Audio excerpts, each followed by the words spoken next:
Di sini saya akan menjelaskan tentang topografi dasar laut dan sedimen dasar laut.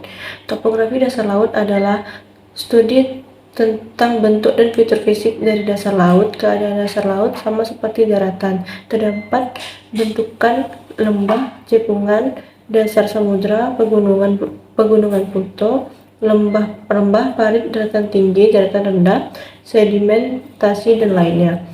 Karena adanya pengaruh pergerakan lempeng tektonik yang dinamis, maka bentuk topografi dasar laut menjadi beragam. Berdasarkan relief, topografi dasar laut dibedakan menjadi dua golongan besar, di mana masing-masing mempunyai bentuk topografi yang lebih khusus.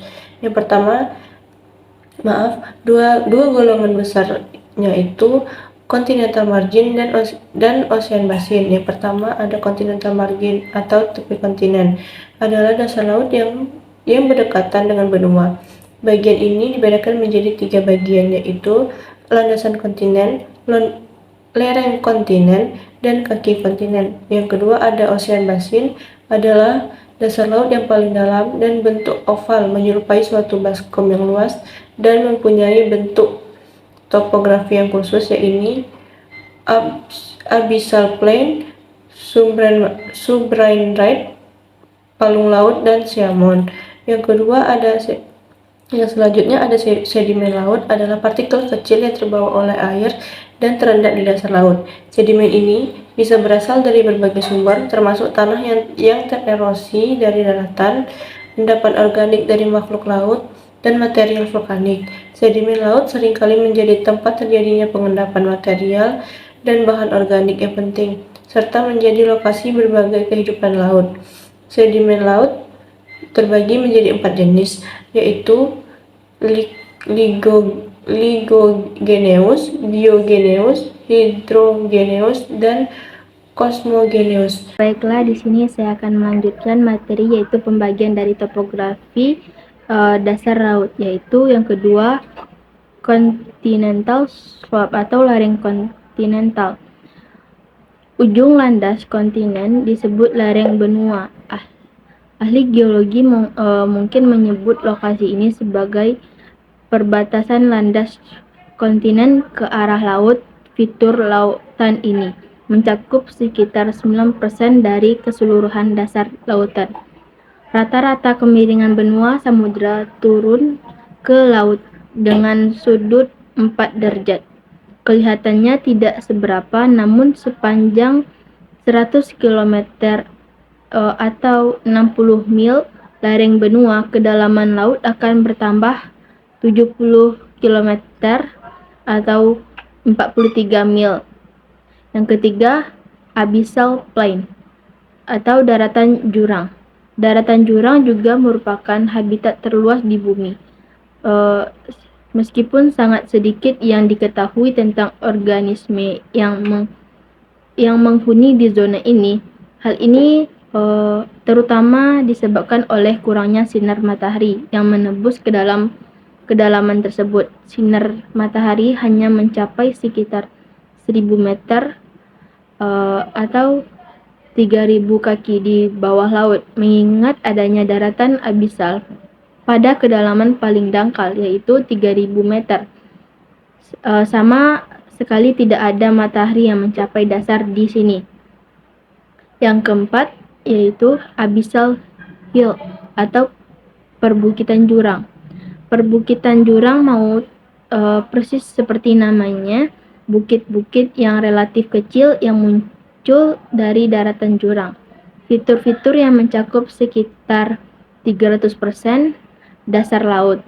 Biasanya ketinggiannya tidak lebih dari beberapa ratus meter di atas daratan jurang, dan lebarnya kurang dari 100 meter atau 300 kaki.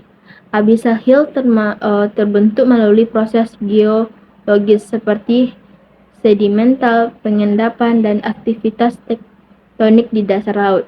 Mereka adalah fitur penting dalam topografi dasar laut dan berperan dalam pengaturan pola aliran arus laut di lautan dalam. Selanjutnya, mengenai gunung bawah laut. Gunung bawah laut adalah sebuah gunung yang naik dari dasar laut yang tidak sampai naik hingga permukaan laut, dan dengan demikian bukanlah juga sebuah pulau. Umumnya ditemukan terbentuk dari proses pembentukan gunung berapi dan muncul pada kedalaman mulai dari 1.000 hingga 4.000 meter dari kedalaman dasar laut. Selanjutnya, penjelasan mengenai pulau vulkanik. Pulau vulkanik adalah pulau yang terbentuk oleh aktivitas vulkanik di mana material magma dan lava naik ke permukaan bumi dan membentuk struktur geologis serta gunung berapi, kaldera, dan lereng vulkanik. Pulau-pulau ini seringkali memiliki keunikan geografis dan ekologi yang khas, tetapi juga menjadi lokasi yang rentan terhadap letusan vulkanik di gempa bumi. Contoh pulau vulkanik adalah Pulau Hawaii di Pasifik dan Pulau Jawa di Indonesia. Selanjutnya, zona batial. Zona batial atau zona bati pelagis adalah bagian laut yang terbuka dengan kedalaman 200 hingga 2.500 di bawah permukaan laut.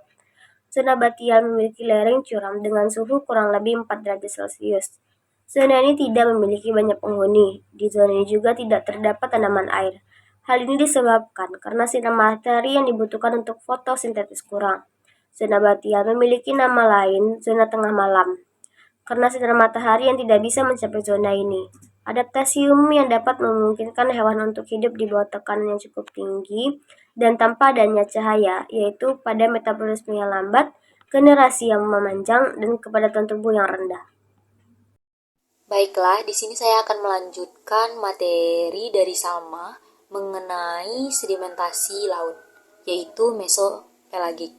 Mesopelagik dikenal sebagai zona pelagik tengah atau senja, adalah bagian dari zona pelagik yang memanjang dari kedalaman 200 hingga 1.000 meter di bawah permukaan laut.